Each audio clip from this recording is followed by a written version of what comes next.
People, we are Tottenham TV back here for another match review as Spurs got back to winning ways on the weekend, 1-0 against Crystal Palace. But not just back to winning ways, first clean sheet since February as well. And I thought it was a really good defensive performance yesterday. And you know what? Surprise, surprise. You take Dyer out the team and the defence ain't so dire. Yeah, I think, look, it was definitely much improved. I think all the three defenders, Emerson, the three centre-backs, Emerson, Romero, Longley, just looked a lot more comfortable in that back three together. They looked a lot more solid, a lot more mobile as well, which is very crucial. And I think, look, I'm not going to say it's all on Dyer, but I did think that having Emerson in that new role, he definitely suited it. It definitely helped Porro as well. And I think there was just a bit more togetherness about the team, whereas the last few weeks, at the back line, we've been all at sea, just all over the shop. And against Crystal Palace, it was definitely a lot different and with very little chances conceded. So that was a big positive. Yeah, let's be honest. Let's not beat around the bush here. It wasn't a great game of football from both sides. To be honest, it wasn't that great going forward. I thought there were many lull periods in the game, weren't there, where we're just sitting here being like, oh, there's literally nothing happening in this game. But I felt like Spurs, when they did pick their moments to go forward and when we did have our chances, they were high quality chances. I mean, you saw from the early stages of the game, albeit coming from a corner, but Porro puts in a great cross and Romero smashes it against the crossbar. And then on the stroke of half time, it was actually a brilliant goal when you think about it. Harry Kane plays a lovely ball out wide to Pedro Porro, and he kind of anticipated the run of Pedro Porro, plays it quite far ahead of him. Porro gets it, delivers the ball sensationally well, straight on Harry Kane's head, right on the money. And you knew Harry Kane was going to batter it in from there. But I thought it was a goal of real high quality. Yeah, it was a really good team goal. And to be fair, we did very similar against Liverpool for the first goal. Like, that was a really good team goal as well. And I think that there's been, since Mason's come in, I think we've found those combinations again. Whereas early on in the Conte tenure, we were doing that doing that many times in a game. But then that kind of flitted out of our game in last few months. So it's really nice to see those team moves coming back again. And Porro was just finding all sorts of space. And I think that's the value it brings when you have someone like him with that delivery, with time and space to deliver the ball. You know, just when if Emerson or Doherty were in that same position, they wouldn't have delivered anywhere near the quality that Porro was able to deliver, and that is what he's bringing to the team. You can even see this is pretty much how we set up throughout the game. It was a 3-4-3. There was obviously question marks how we were going to set up when we first saw the lineup. Is it going to be Emerson at left wing back? Is he going to be on the right? Is it going to be 4-4-2? It probably was a bit more of a 3-4-3, although I would say it was maybe a bit of a hybrid, with going to like a 4 at the back. I really liked it. It was like going 4 at the back out of possession, and then in possession we'll go to a 3 with Porro just going all the way forward. So I think it was really good. I think it helped Porro as well, having that protection. I thought Emerson covered him really well. I thought Zaha was having a lot of trouble just trying to rig away from both of them. He wasn't getting much joy there. And I think the only thing is, in possession, we, apart from the moments where Porro was getting free on the right, we did kind of, and there was at one moment where Son kind of went in behind. We weren't very good in possession, I think, in general terms, in play. Like, we didn't create too much, but it did mean we were a lot more solid defensively. It did, and I think that Emerson, Romero, Longley really reaped the benefits of this system, to be honest. And I really liked it, but why do you think, like, the system, I think all of us can agree that it was a really good system, well played on Ryan Mason for kind of implementing that system. But why were we not good on the ball, and why couldn't we really dominate the game as much as maybe we would have liked to yesterday? I think a lot of it's due to how well Palace were organised and they were set up, and I think we didn't play it quickly enough through the lines, and as soon as they got settled, it was very difficult to break them down. And you know, Crystal Palace, if you give away possession in bad areas and they counter-attack on you, they are very, very dangerous with the likes of Eze, Olise and Zaha, and they can do damage against anyone. So I think we were pretty cautious on the ball, it seemed. We didn't seem to throw caution to the wind many times during the game. And I just think we were just being very, very, not lethargic, but very slow. We were just passing it side to side a lot. We weren't getting the ball up the pitch. And I do think the three midfielders, Decore, Schlupp, and Eze, were doing a really good job in the middle, which meant we really struggled to get the ball to Højbjerg and Skip. So we were forced to kind of go out wide, but we weren't. But with Davis being a more defensive option, it was literally just on Porro when he was finding space. That was the only joy we were really getting. So we were trying to get the ball forward to the front three, but the service was, apart from when Romero was able to find them, we were really struggling to find that front three. That was the reality. Yeah, definitely true. But I think that Spurs most definitely created the best chances of the game. When you look at the action Fraser Forster was actually called upon, I mean, did he even make one save yesterday? Well, yeah, you look at the stats. There was 2 shots on target for Palace overall, 0.36 XG, so very low. I think one of them I remember off the top of my head was from Olise. He cut inside and on the edge of the area. His shot was an easy save. I don't remember off the top of my head the other shot on target. I think... I'm trying to remember what it was. I think it was just it was a shot from Decore on the edge of the box, and that was again an easy save from Forster. So they didn't have to look. They on the face of it, they didn't have too many chances. They did have a couple from Anderson from a set piece. There was one he arrived at the back. There was 2 actually. One in the first half, he arrived at the back post and he kind of had a looping effort, which luckily went over the bar.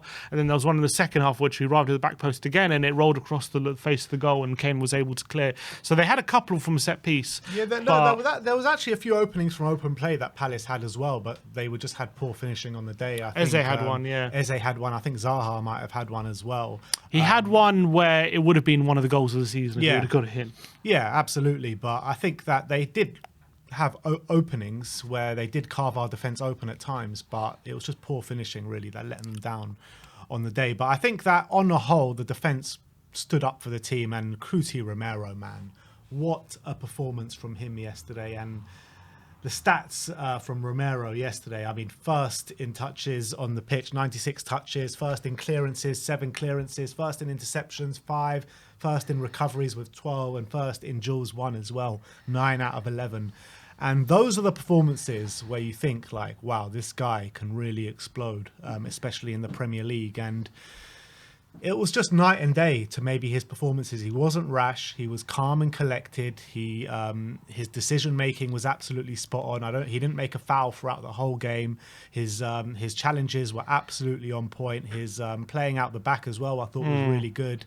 And it proved it, that playing out the back, that ball out to Son in the latter stages of the game, a carbon copy of what we saw against Liverpool, catching out the whole of the Crystal Palace back line. Sonny goes one-on-one with the keeper, and he tries to take it round Johnston, but Johnston makes a good save. But let's be honest, it was a really poor finish from Heung-min Son. But those are the moments that Romero earns his money as well, with playing out the back. And I thought Romero was head and shoulders above every single player on that pitch yesterday. Yeah, I thought he was pretty much faultless, to be honest. I thought he was pretty exceptional. And as you say, those little dinks into the front three was the only time we were really getting any joy when it came to getting service to the front line. And Romero was central to that. And I thought, like, he was being aggressive, but he just wasn't overexerting himself where he was making silly fouls. And it was important to do that against a very tricky Crystal Palace team who know how when they're in one-on-one situations, they can draw fouls. But he was very clever not to do that. I thought he was helping out his defenders on a number of occasions, who'd go out and help Emerson, and who'd go out and help Longley as well. He wasn't afraid to go into the wide areas. I thought he was the best defender defensively. He was the best defender on the ball. He nearly scored with a header from a corner. He should have got an assist as well. So I thought this is why we keep saying this is why when we don't lump Romero in with the rest of the defenders, this is the reason. Even though he's had bad performances this season, this is what he's capable of when he's at his best. And it's clear to see what class this player has and what ability he has. So I hate it when people say, well, Romero's had a bad season. Why aren't he getting the same criticism as Dyer and all the other defenders? It's well, because he does this. This is what he can do.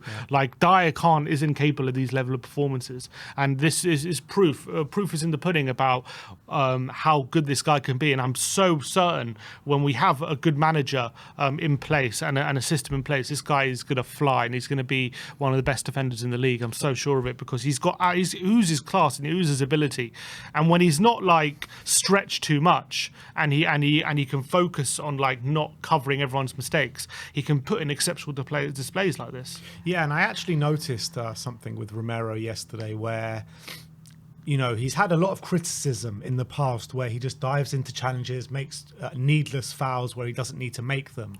And I noticed yesterday where he was chasing players down, and on another day he would have just lung busted in there and made a challenge and made a foul and probably give away a completely needless one. But I felt yesterday like if he saw a player going in an area where he just didn't need to make that foul, he would pull out and just not make the challenge and not make the foul at all. And I think he's learning maybe from the criticism and the mistakes he has made in the past. Yeah, potentially. There was a new role for him as well, a lot more central. You can see in the heat map, like if you bring it up, like you can see how much more central he is compared to other displays where he's much more on the right-hand side.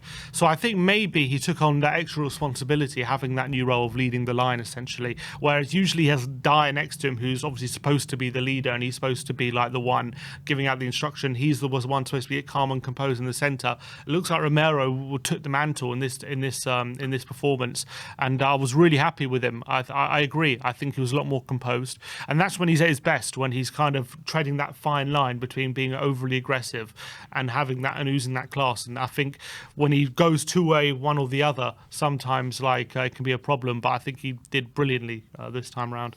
And let's talk about Emerson Royal now, because he's come in after a while being out. He came in and put in an absolutely stellar performance yesterday. He really did. And I think he was the key component to that back line, that why we made that clean sheet, because he did so much work to help Porro out on that right-hand side. He did so much help as well to come inside and help Couto, Romero and Clement Longley in that back three. I thought he was really top performance yesterday. Probably our second best player on the pitch after Couto, Romero.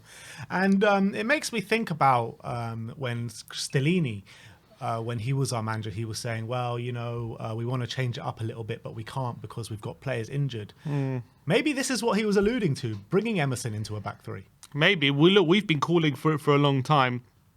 And we've always said that, like if you think about it, he should have the attributes to play that role. And you can, if you see by the heat map there, he was very much playing as a right centre back. He doesn't really get into the Palace's half at all, pretty much during that game. He definitely stayed around the Tottenham box, and I do think that's probably for the best, because we know that his attacking ability is definitely limited. But when it comes to defensive, like crosses in the box, he's heading away. He's so hard to beat in one-on-one situations because he's strong, he's tall, he's aggressive.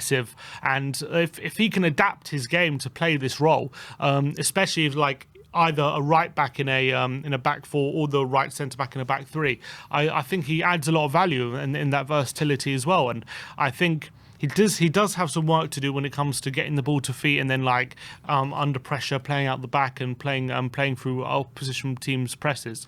But defensively, we know how good he is, and I think he showed that yesterday. And that's why we were been calling for him to play that role, because we know he can come into wide areas and deal with wingers, and also if crosses come into the box, he can also deal with that because he's very good in the air. So there's no reason why he wouldn't be a solid player in this position. I think he showed that yesterday. I thought he was brilliant. Yeah, he really was. And in terms of Harry Kane yesterday, record breaker once again, became second highest Premier League goal scorer outright.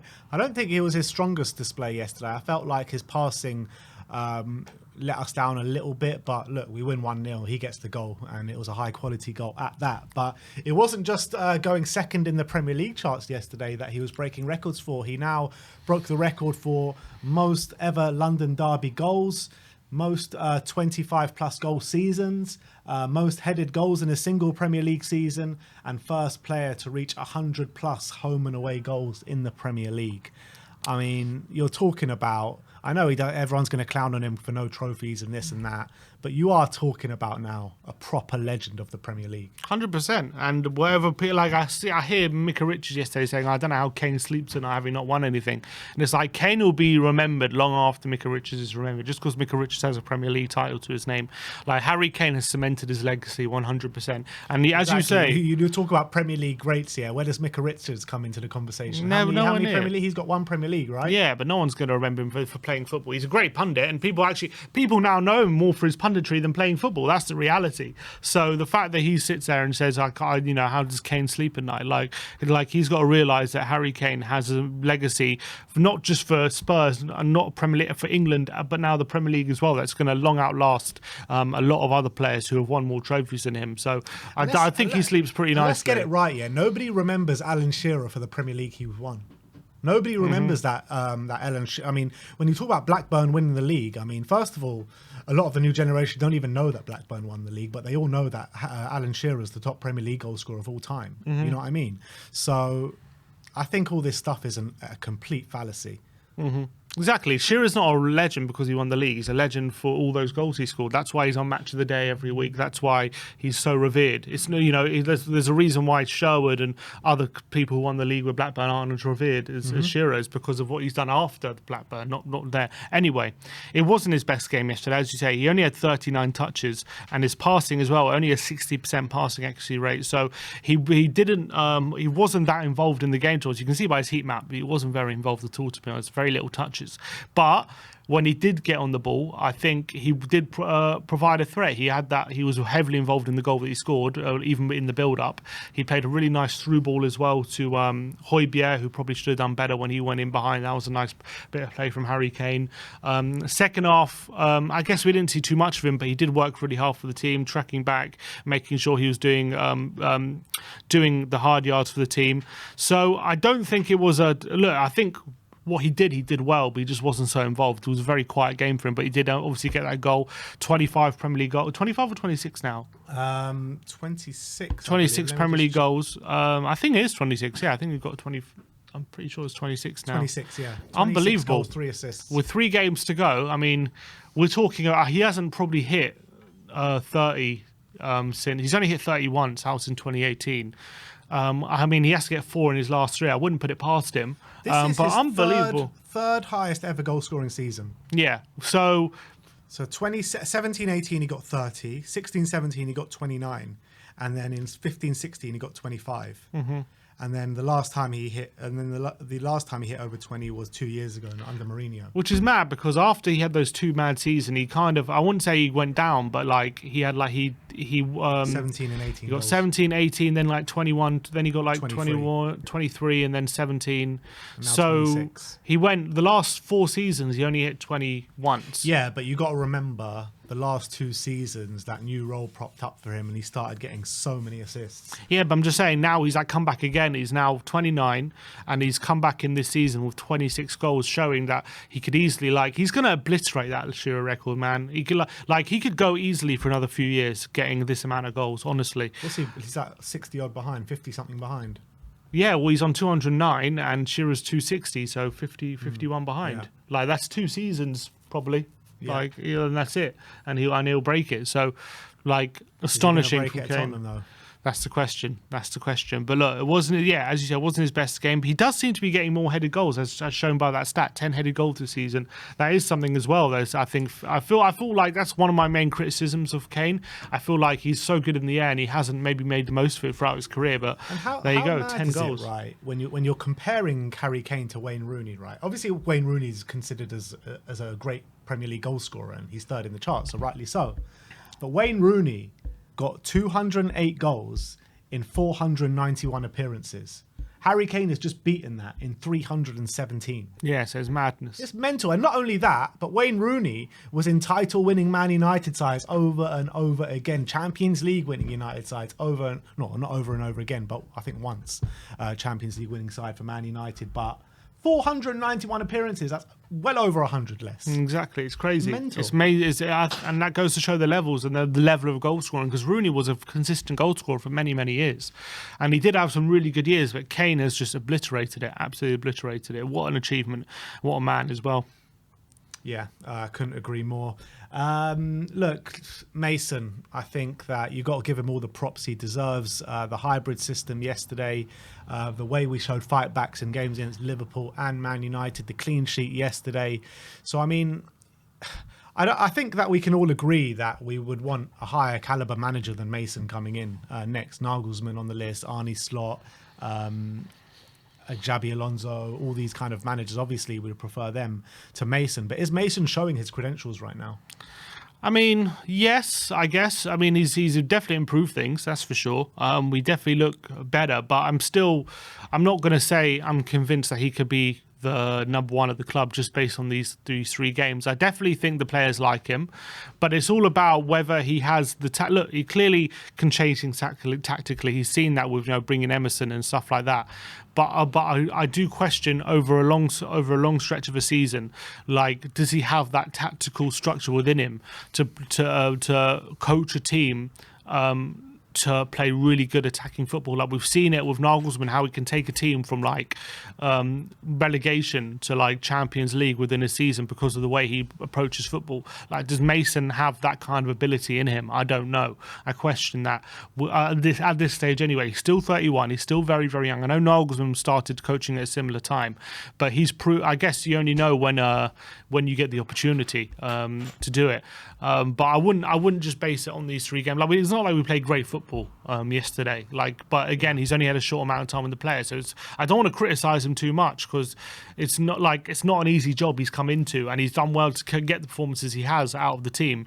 And from his own admission, he hasn't been able to change too much when it comes from tactically. So I don't want to say he can't do it tactically, but then again, on the other flip side, he has to prove that he can do it, and I haven't seen that yet. All I've seen is definitely he's been able to rally the players, get high level performances, more effort out of them, which that's positive.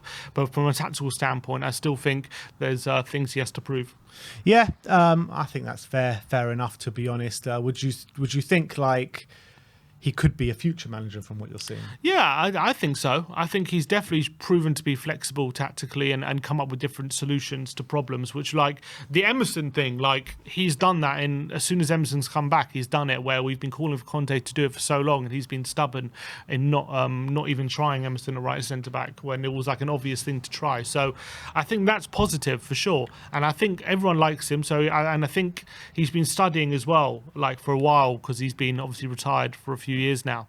So I do think for sure he could be a future manager. I just think the Tottenham job right now, I would like to see if he was to go down to a lower league team like League One or Championship or something, and see how he would get on. And if he can get them playing that kind of team playing and doing really well, then I think that would give more evidence that actually he does have serious managerial ability. All right, so there you have it. I think good 3 points yesterday. Great to get that clean sheet, first time since February. Wasn't the greatest game of football. I mean, we were nearly falling asleep at times here in the studio, to be fair. But it does keep us alive for that top six. So just the outside chance is still going to be difficult to do. But Brighton have really difficult games. So if we can just do our bit, you never know what will happen with the Brighton fixtures. Absolutely. So last 3 games to go. We got 2 away games, 1 home game. What's your gut telling you? Conference League or Europa League? My gut is telling me Conference League. Yeah. I think Brighton will be, because my gut is telling me I don't think we'll win all 3 games. So it's more to do with that. I do think Brighton will probably drop their required points, but whether we'll take the advantage of it, I don't know. How many points are we picking up from those 3 games, do you reckon? My heart is telling me 7. My head's telling me 5. Yeah, I'm thinking 5 as well, to be fair. I'm thinking a draw or loss at Aston Villa, but I'll go for a draw just for argument's sake. I'll take 3 points against Brentford, and then I don't know. It all depends on what Leeds need to do last game of the season, and Big Sam. If Big Sam needs a draw to stay up or something like that last game of the season, they are just going to shithouse their way to that draw, aren't they? But if they need a win, then I think we got a chance, because they're going to need to come at us. Or if they're already down. If they're already down, then I think we win that game. So no, I think there's a good. Yeah, I think there is. If we need to win, if we need to go to the last day of the season against Leeds, whatever Leeds need, if we need to win that game to get top 6, I have a feeling we do it. But I don't know if we'll be in that position. That's the thing. Yeah. But you got to look at Brighton as well, right? They've got so many games in the next 3 weeks. They've still got another 6 games. Surely that's going to play a factor, how many games they are playing. But having said that, they did rest 5 players the other day and won 6-0. That's what I'm saying. I think they'll relish it, to be honest. I think they're loving it. I think the more games are better because they're playing so well. I think they're playing. All the players are coming in. Doesn't matter who they're playing. They're still playing really good attacking football. So I reckon they're going to love the more games, to be honest. Yeah, well, we'll see how it pans out. Next up is player ratings, but thank you for joining us on the match review today. We'll see you all very soon. Like, subscribe and comment, and as always, come